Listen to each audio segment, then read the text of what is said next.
Hello friends, welcome back to my YouTube channel. My name is Khushi Kucheria and we learn a lot on this YouTube channel, this particular YouTube channel, okay? Now, I was on a break since a long time and for that I'm really sorry. Some of my students and my friends requested me to start the educational videos again. So, I decided to at least post videos. I don't know, maybe I can be that frequent uh, like I was before, but I will try my hard best, okay? Now, in this particular series, also, we are going to learn a lot about uh, SP subject, okay?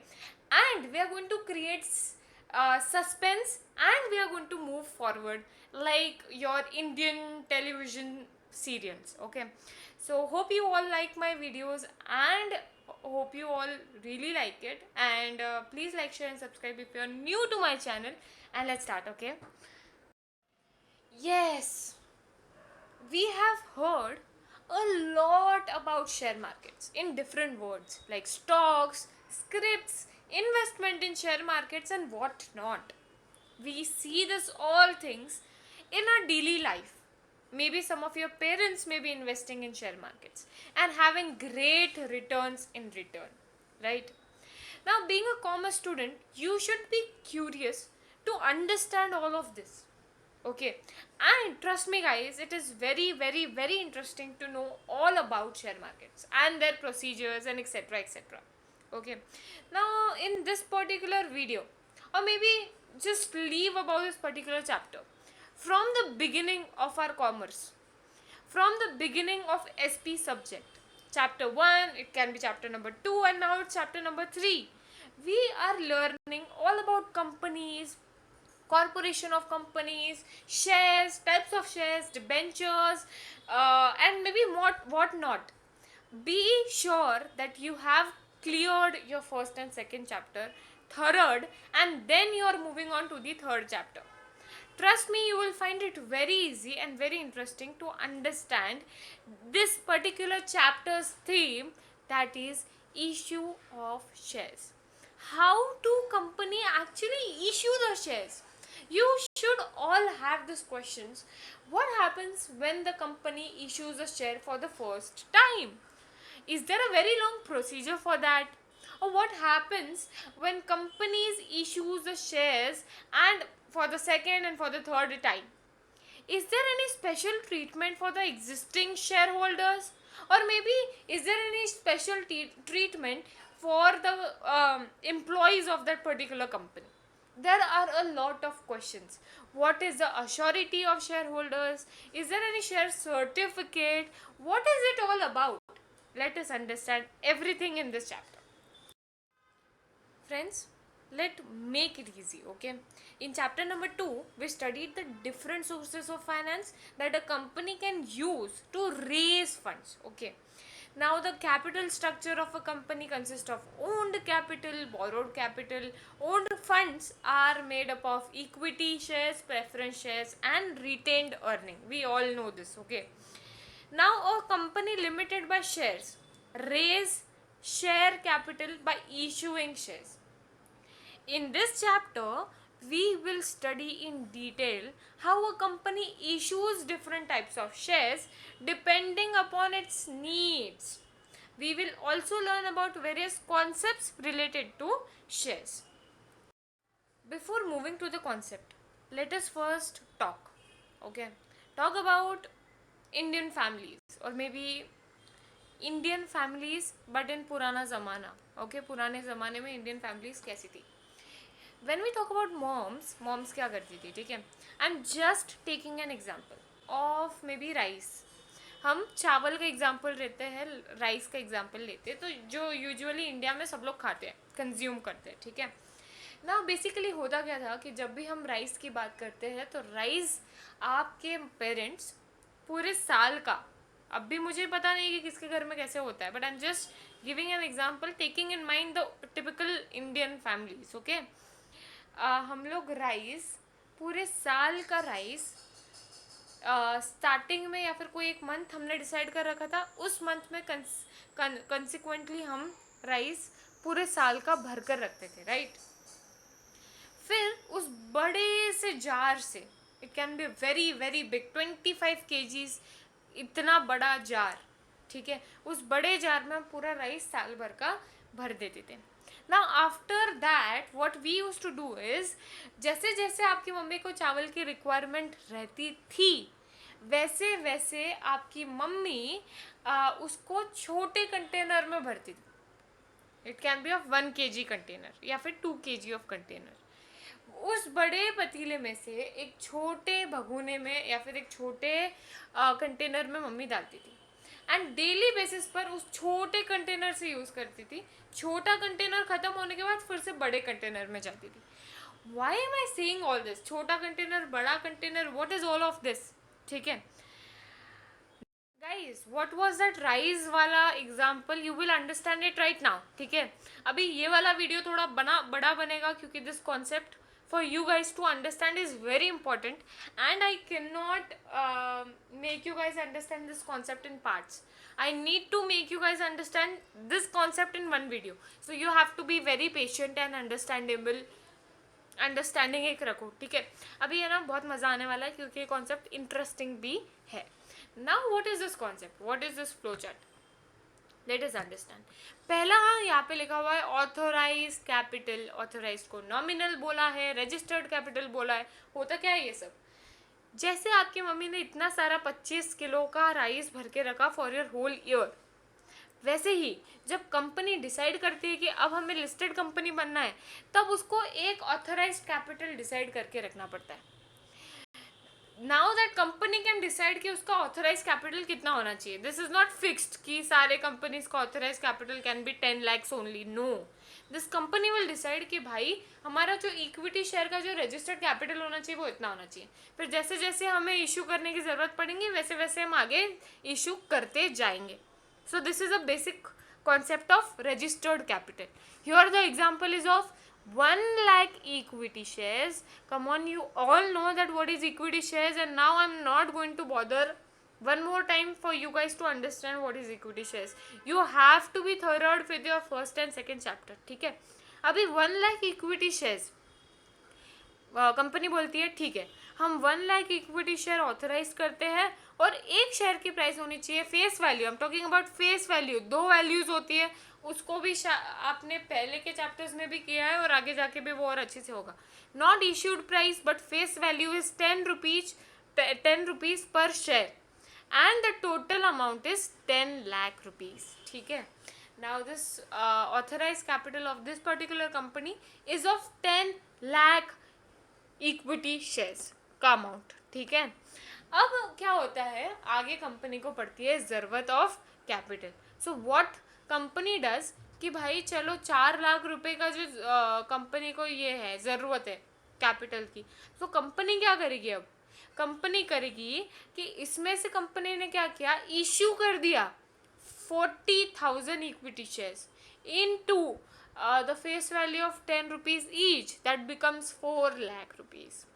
Now the company has issued 4 lakh का equity share 10 lakhs में से, तो ये जो 4 lakh है उसको बोलेंगे issued capital, जो अभी अभी कंपनी ने प्रस्तुत किया है to the public.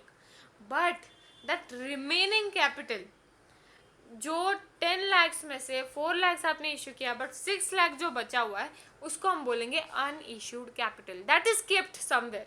वो कंपनी ने क्या किया, उसने अज्यूम कीजिए, ऑब्वियसली कुछ उठा के रखा नहीं है, अज्यूम कीजिए कि कंपनी ने उसको साइड में रखा है, अब भी इशू किया है 4 लाख का शेयर, ठीक है। अभी आप अगर देखोगे इशूड कैपिटल में भी भाई 2 चीज़ें, सब्सक्राइब्ड और अनसब्सक्राइब्ड। अब ये क्या होता है, अब जब कंपनी 40,000 के शेयर्स इशू करती है, आप इमेजिन कीजिए आप आपकी शॉप में लाते हो सामान, तो वो एक झटके में बिक जाता है क्या? नहीं ना, एक झटके में नहीं बिकता, उसको टाइम लगता है सेल होने में। तो कंपनी क्या करती है, ये जो ये जो इशूड कैपिटल कंपनी ने इशू करके रखा है उसमें से पब्लिक अब क्या करेगी, धीरे धीरे पब्लिक आएगी और थ्रू एडवर्टाइजमेंट्स और there are lot of stuff, ठीक है। तो धीरे धीरे पब्लिक आएगी और इशू करना शुरू करेगी। अब जितने लोगों ने सब्सक्राइब करना शुरू करेगी, please subscribe to my channel as well. Anyways, जितने भी लोग आ रहे हैं अभी इशूड कैपिटल में से, जितने भी लोग मेरे शेयर्स खरीदने आने वाले कंपनी के, वो जो शेयर्स खरीद के जाएंगे, तो जितने शेयर्स सेल हो गए, इसमें बताया कि 30,000 के शेयर्स सेल हो गए, तो 3 लाख का कैपिटल इसमें से सेल हो गया, बट 1 लाख का बचा हुआ है, अभी पड़े हुए कैपिटल है 1 लाख रुपए, तो जो सेल हो गए उनको बोलेंगे सब्सक्राइब्ड कैपिटल। 3 लाख रुपए के शेयर्स सब्सक्राइब्ड हो गए और बचे हुए जो शेयर्स है वो अनसब्सक्राइब्ड रह गए 1 लाख रुपए। आई होप आपको इतना समझा है। Now we are moving on to the next thing. अभी तक लोगों ने पैसे नहीं दिए, सिर्फ सब्सक्राइब किया है, ठीक है। पैसे देने की बारी अब आने वाली है। अभी तक लोगों ने क्या किया है कि भाई अभी तक लोग सिर्फ कन्विंस हुए। 3 lakh equity share holders, 30,000 equity share holders जो है वो कन्विंस हो गए कि शेयर खरीदेंगे। नाउ व्हाट हैपेंस कि कंपनी क्या करती है, कॉल्ड अप कैपिटल करती है। कॉल्ड अप कैपिटल मतलब क्या, अब कंपनी क्या करेगी, इस 10 रुपीज़ को कुछ हिस्सों में डिवाइड करेगी, हिस्सों में, पार्ट्स में लोगों से लेंगी। जैसे कि 10 रुपीज़ का ईच शेयर था, अभी इस 10 रुपीज़ को कंपनी डिवाइड करती है।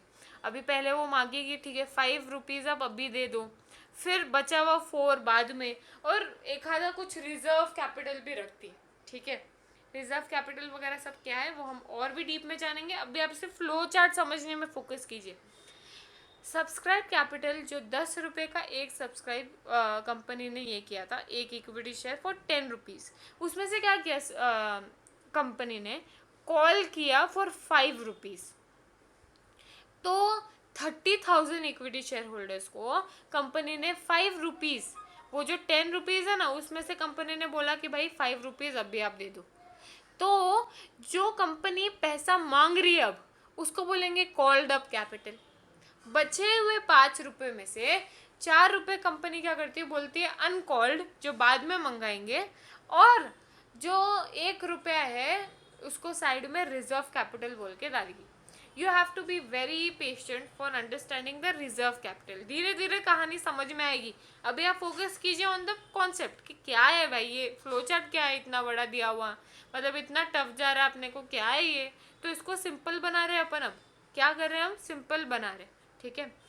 तो रिजर्व कैपिटल वगैरह सब मूवी के एंड तक आपको पता चलते जाएगा, अभी धीरे धीरे डाउट्स क्लियर कीजिए। कॉल्ड अप कैपिटल समझ में आ गया, अनकॉल्ड अप कैपिटल आपको समझ में आ गया।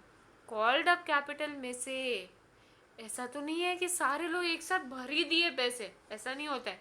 क्या होता है कि जो लोग पेमेंट कर देते 5 रुपए का वो तो ठीक है चलो कर दिया, पर जो लोग पेमेंट नहीं करते उसका पैसा रह जाता है आउटस्टैंडिंग, और जो आउटस्टैंडिंग रह जाता है उनको बोला जाता है कॉल्स इन एरियर्स।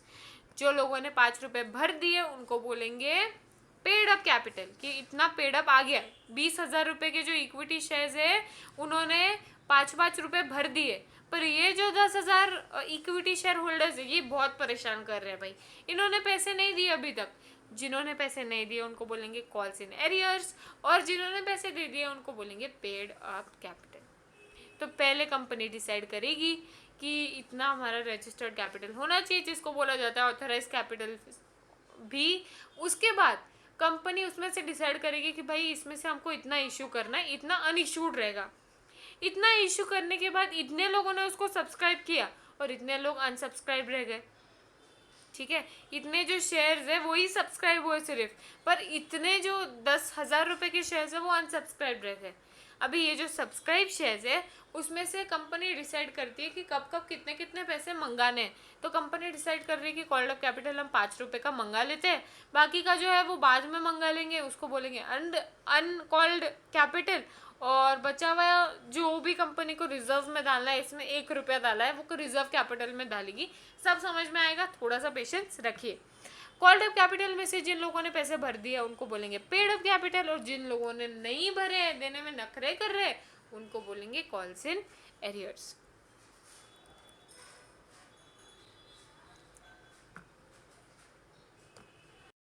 अब पूरा कॉन्सेप्ट समझ में आने के बाद लेट अस फर्स्ट फटाफट रीड कर लेते हैं कॉन्सेप्ट को। एक बार रीड करना भी बहुत ज़रूरी है। उसके बाद हम बढ़ेंगे, उसके बाद हम सॉरी इस वीडियो को वाइंड अप कर देंगे और अगला लेक्चर आप देखना फिर थोड़ा सा ब्रेक लेके, ठीक है। अभी ऑथोराइज कैपिटल क्या होता है? Authorise capital is the maximum capital authorised by memorandum of association that a company can raise by issuing shares.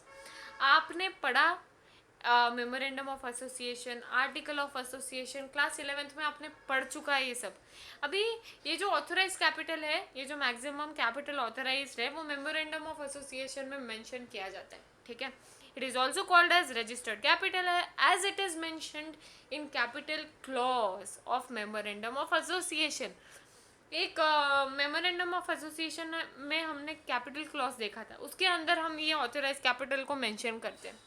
अभी जो ये स्टूडेंट्स हैं जो 2020, 21, 20 के बैच के हैं, जिन्होंने 11th को बहुत ही लीनियंटली लिया है, पढ़ना चाहिए था भाई बॉस, पढ़ना चाहिए था थोड़ा बहुत, ताकि आपको ये सारी चीज़ें पता रहे। बट ठीक है, अब क्योंकि आप लोगों ने, जो लोग पढ़े हो तो बहुत अच्छा है, जो लोग का रह गया है वो लोग कर लीजिए प्लीज़, हाँ। एंड वीडियोस हमारे चैनल पर भी अवेलेबल है अगर किसी को रेफ़र करने हैं तो, ठीक है। Now memorandum of association and the company page stamp duty on this amount at the time of incorporation. इसके ऊपर स्टैम्प ड्यूटी भी कंपनी को पे करना पड़ता है इनकॉर्पोरेशन के वक्त। Authorized capital is calculated considering the need of capital of a company at present and in future. Authorise capital जो अभी आपकी मम्मी क्या करती है, शुरुआत में इतना सारा चावल भरती है फ्यूचर का सोचकर कि भाई आगे साल भर काम आने वाला है, वैसे ही सेम ऑथोराइज कैपिटल का भी है। आपका जो ऑथोराइज कैपिटल है वो present as well as future को देखकर ही कैलकुलेटेड किया जाता है, ठीक है। Authorized capital is also called as nominal capital, as usually a company never issues the entire authorized capital. Company entire authorized capital issue नहीं करती, कर भी सकती है but नहीं करती। For example, M Limited company has authorized capital of 10 lakh, which can be divided into 1 lakh equity share having a face value of 10 rupees each. A company can increase in authorized capital by altering its memorandum of association. आगे जाके आपके ये 10 लाख रुपए खत्म हो भी जाते हैं इशू करके, तो आप क्या कर सकते हो, आगे आपके मेमोरेंडम ऑफ एसोसिएशन को अल्टर कर इस ऑथोराइज कैपिटल को बढ़ा सकते हो। डाउट्स कृपया कमेंट सेक्शन में डाल दिए जाए ताकि आपके सारे मन के विचार क्लियर हो जाए, ठीक है। नेक्स्ट कॉन्सेप्ट हमने क्या पढ़ा था कि भाई उस ऑथोराइज कैपिटल में से कितने इशू हो गए और कितने अनइशूड रह गए। तो अब इशूड कितने हो गए? Issued capital is that part of authorise capital which is offered by the company to prospective investors for subscription. आपकी कंपनी में अगर कोई सब्सक्राइब कर रहा है, इसका मतलब ये है कि वो आपकी कंपनी में इन्वेस्ट करना चाहता है। तो कंपनी उन लोगों के लिए जो शेयर्स इशू करती है ऑथोराइज्ड कैपिटल में से लेकर, उसको बोला जाता है issued capital.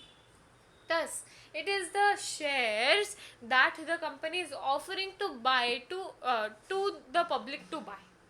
The balance part of authorized capital not offered to the public is called as unissued capital. अरे भाई इतना सोपा है, इतना ईजी है यार, ये क्या पढ़ रहे अपन।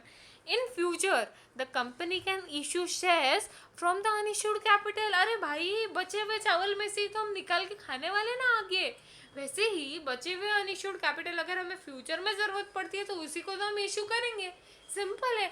और ये जो नीचे का है वो वही एग्जांपल है कि 60-40 जितना इशू किया उतना नहीं किया, ठीक है, इसको नहीं पढ़ेंगे। नेक्स्ट हमने नेक्स्ट लेवल पे बात की थी, याद है वो फ्लो चार्ट जिसमें थर्ड लेवल पे था सब्सक्राइब्ड एंड अनसब्सक्राइब्ड कैपिटल। ये क्या होता है? Subscribed capital is that part of issued capital which has been subscribed or taken up by investors. Obviously, company ने तो इश्यू कर दिए, इसमें से लोगों को है, अब लोगों की चॉइस है, उनको इन्वेस्ट करना चाहते भी है कि नहीं इन्वेस्ट करना चाहते। जिन लोगों ने इन्वेस्ट कर दिया उनको बोलेंगे सब्सक्राइब कैपिटल, जिन लोगों ने इन्वेस्ट नहीं किया उनको बोलेंगे अनसब्सक्राइब्ड। द पब्लिक में और may not subscribe for the entire issued capital. ज़रूरी नहीं है बॉस, ज़रूरी बिल्कुल भी नहीं है कि आपका पूरा इशूड कैपिटल का पब्लिक ये कर दे, सब्सक्राइब कर दे, नहीं, हो सकता है उसमें से कुछ पार्ट रह जाए। Hence, that part of issued capital or not subscribed by the investors is called as unsubscribed capital. Thus, the capital may be equal to or less than the issued capital. बचा हुआ नीचे का example जो हमने बहुत अच्छे से देखा। Now called up capital, uncalled and reserve capital, जिसके बारे में रिजर्व कैपिटल के बारे में शायद कुछ लोगों को डाउट होगा। Let us focus on this part. At the time of issue, full value of shares is usually not demanded by the company. Company हमेशा यूजुअली पूरा वैल्यू डिमांड नहीं करती। Company collects the full value of shares in instalments as per its requirement of funds. Company क्या करती है, collect करती है कुछ values as per the company's requirement, ठीक है। Each instalment is called as calls. जितने भी इंस्टॉलमेंट्स होते हैं उनको बोलते हैं कॉल्स। अभी कॉल्स मैं आपको थोड़ा सा और हायर लेवल का बताती हूँ। अगर कंपनी ने इशू किया, ठीक है, तो पहले बोलेंगे इशूड कैपिटल, ऑथोराइज कैपिटल, उसके बाद कॉल्स। अब कंपनी कॉल्स देंगी कि भाई फर्स्ट कॉल में इतने पैसे, सेकंड कॉल में इतने पैसे। यूजुअली फर्स्ट और सेकंड कॉल में ही सब कुछ हो जाता है। सो इंस्टॉलमेंट्स को क्या बोलेंगे, कॉल्स, जो आप आगे पढ़ोगे। Called up capital is that part of subscribed capital which a company has to called or demanded to be paid by the shareholder. ये ऐसा हिस्सा है उस कैपिटल का जो कंपनी चाहती है कि आप इसके पैसे दो अभी। The balance capital which is not demanded from the shareholder is called as uncalled capital. Reserve capital, इस वाले पार्ट पर थोड़ा सा फोकस कीजिए बच्चों। Reserve capital is a part of uncalled capital. ये ऐसा पार्ट है जो अनकॉल्ड है कैपिटल में से। A company can decide to keep aside a part of its uncalled capital to be called up only at the time of winding up of company to meet its financial requirement. Suppose कीजिए कि company आप बंद कर रहे हो, winding up मतलब बंद करना। कंपनी बंद करते वक्त आपके बहुत सारे लाइबिलिटीज हैं, ठीक है। एक एग्जांपल मैं आपको देती हूँ कि रिजर्व कैपिटल क्यों रखते हैं हम रिजर्व कर कर, ठीक है। अब क्या होता है कि आप जब कंपनी को बंद करते हो तब आपकी बहुत सारे लाइबिलिटीज पीछे रह गए। अभी उस लाइबिलिटीज को आपको क्या करना है, उस लाइबिलिटीज को आपको पैसे भरने हैं आप सबके, उतने आपके पास है नहीं। अब क्या करोगे आप, जो आपने रिजर्व में डाल के रखा है ना, वो जो अनकॉल्ड कैपिटल रिजर्व कैपिटल में आपने डाल के रखा था, वो आप पब्लिक को बोलोगे कि अब आप वो पैसे दो।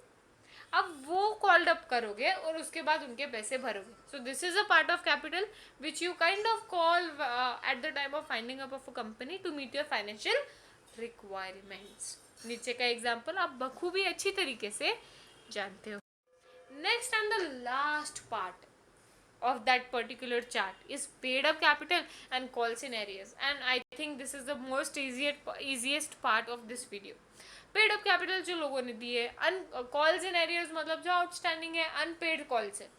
Paid up capital is a total amount of money actually paid up by the share holders when the company has called up or demanded them to pay. The amount not paid by the shareholders is called as calls in arrears or unpaid calls. Every shareholder has to pay calls as and when the company demands. Failure to pay the calls may lead to forfeiture of shares. ठीक है, नीचे का example आप बखूबी अच्छी तरीके से जानते हैं।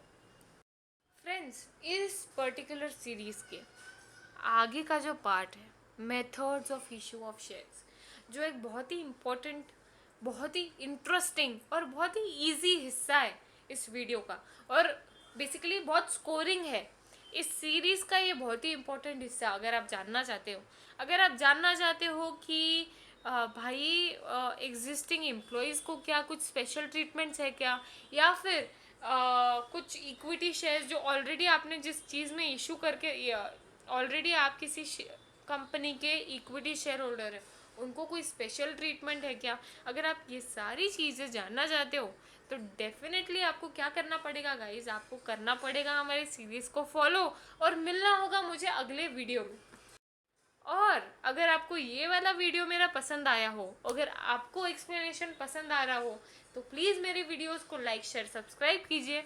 ये वाला वीडियो बखूबी बड़ा बना है, बहुत ज़्यादा बड़ा बना है। इतने बड़े मेरे वीडियोस बनते नहीं है, बट ये वाला कॉन्सेप्ट इम्पोर्टेंट था to make your basics strong. अगर आपको समझ में आया हो तो कमेंट ज़रूर कीजिएगा कि आपको समझ में आए।